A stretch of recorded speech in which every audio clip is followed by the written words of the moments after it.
Darling, if you've ever wondered what happens when a prince tries to have his tiara and eat it too, grab your favorite gossip rag and your strongest cocktail, because Prince Harry is about to learn that you can't quit the monarchy and keep cashing its checks.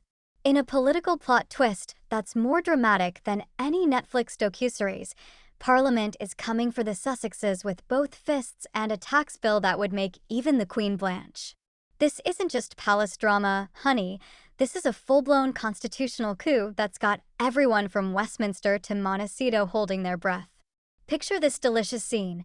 Prime Minister Keir Starmer, fresh off his electoral victory and practically vibrating with the thrill of finally having the keys to the kingdom, staring down at a very particular target on his hit list. And that target?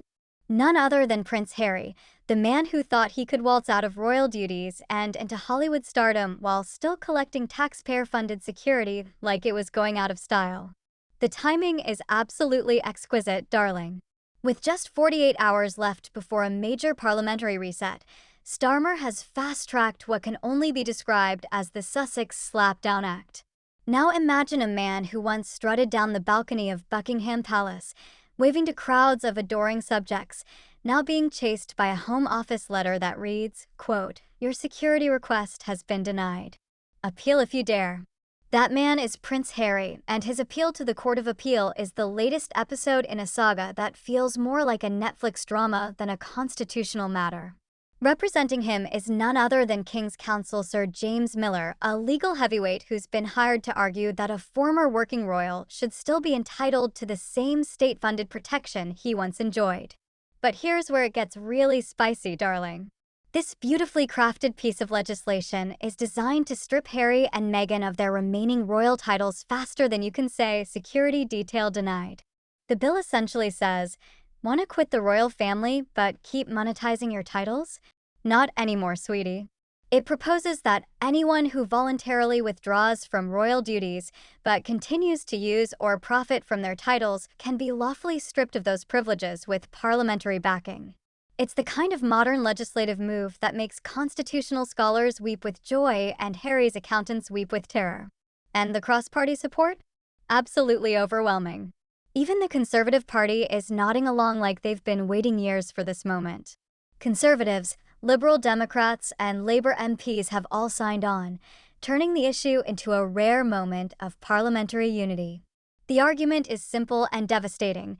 No private citizen should be allowed to profit from a royal title while refusing to shoulder the duties that come with it. Now let's talk about that tax bombshell, the real cherry on this revenge Sunday. The UK government has reportedly dropped a £500,000 tax bill on the Sussexes that's so retroactive, it makes time travel look like child's play. That's roughly $620,000 for our American friends keeping score. According to leaked Treasury documents, this isn't just about future income. Oh no, darling. They're going back through every Netflix deal, every podcast appearance, every charity appearance, and saying, "Pay up, Your Highness." The breakdown is deliciously detailed and absolutely devastating. When Harry and Meghan left the UK, they claimed non-domicile status, a tax arrangement that lets high earners pay UK tax only on UK-sourced income. But HMRC now alleges that a substantial chunk of their earnings, think Netflix deals, speaking fees, and brand endorsements, should have been taxed as UK income because the work was produced, marketed, or otherwise linked to the UK. Netflix deals that were promoted using Harry's royal status? Taxable. Podcast appearances where he referenced his palace days? Taxable. Charity work that was really just brand building? You guessed it, taxable. One insider close to HMRC allegedly quipped, they claimed independence from the monarchy, but not from the money.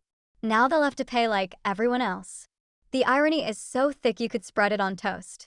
Harry spent years positioning himself as the victim of royal oppression, claiming he needed security because his life was in danger, only to be caught flying first class to Glamp in Montecito while taxpayers foot the bill for his protection. Even their lifestyle brand, American Riviera Orchard, is reportedly under scrutiny for allegedly using royal connections to boost sales while avoiding UK tax obligations. It's like they thought they could have their royal cake and eat it too, but HMRC doesn't play favorites, even for princes.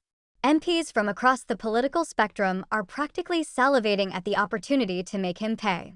One Conservative MP allegedly gloated, "He wants to play royal for profit? Fine. But he's going to pay royal prices."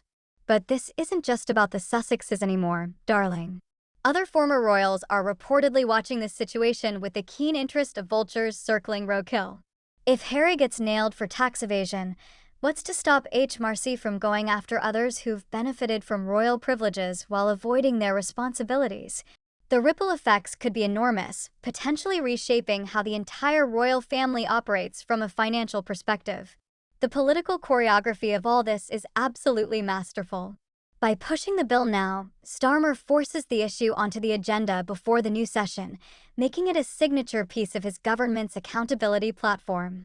By framing the bill as a taxpayer fairness issue rather than a partisan attack on the monarchy, Starmer has secured support from the opposition benches, turning the Sussexes into a universal political target. Analysts are calling this a royal reform coup, a move that could set a precedent for future handling of any royal who steps away from duty. And the British public's reaction to all of this? Absolutely glorious, darling.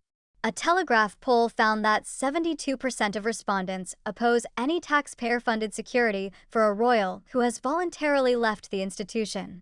Why the anger? Many see the Sussexes as privileged profiteers. They're living in a $30 million Montecito mansion, flying private jets, and still demanding the same security budget that funds police patrols on the London Underground. Social media is absolutely flooded with reactions. Hashtags like Tax the Sussexes and Royal Accountability are trending faster than you can say security detail denied. The comments are pure gold. He wanted to be different from the royals? Great. Now he can be different from the rich people who pay their taxes. If you can afford a Netflix deal, you can afford to pay for your own security. Finally, someone's holding these people accountable. Critics argue that the Sussexes have turned their royal brand into a personal marketing machine while simultaneously bashing the monarchy for exploitation. The irony is not lost on the public.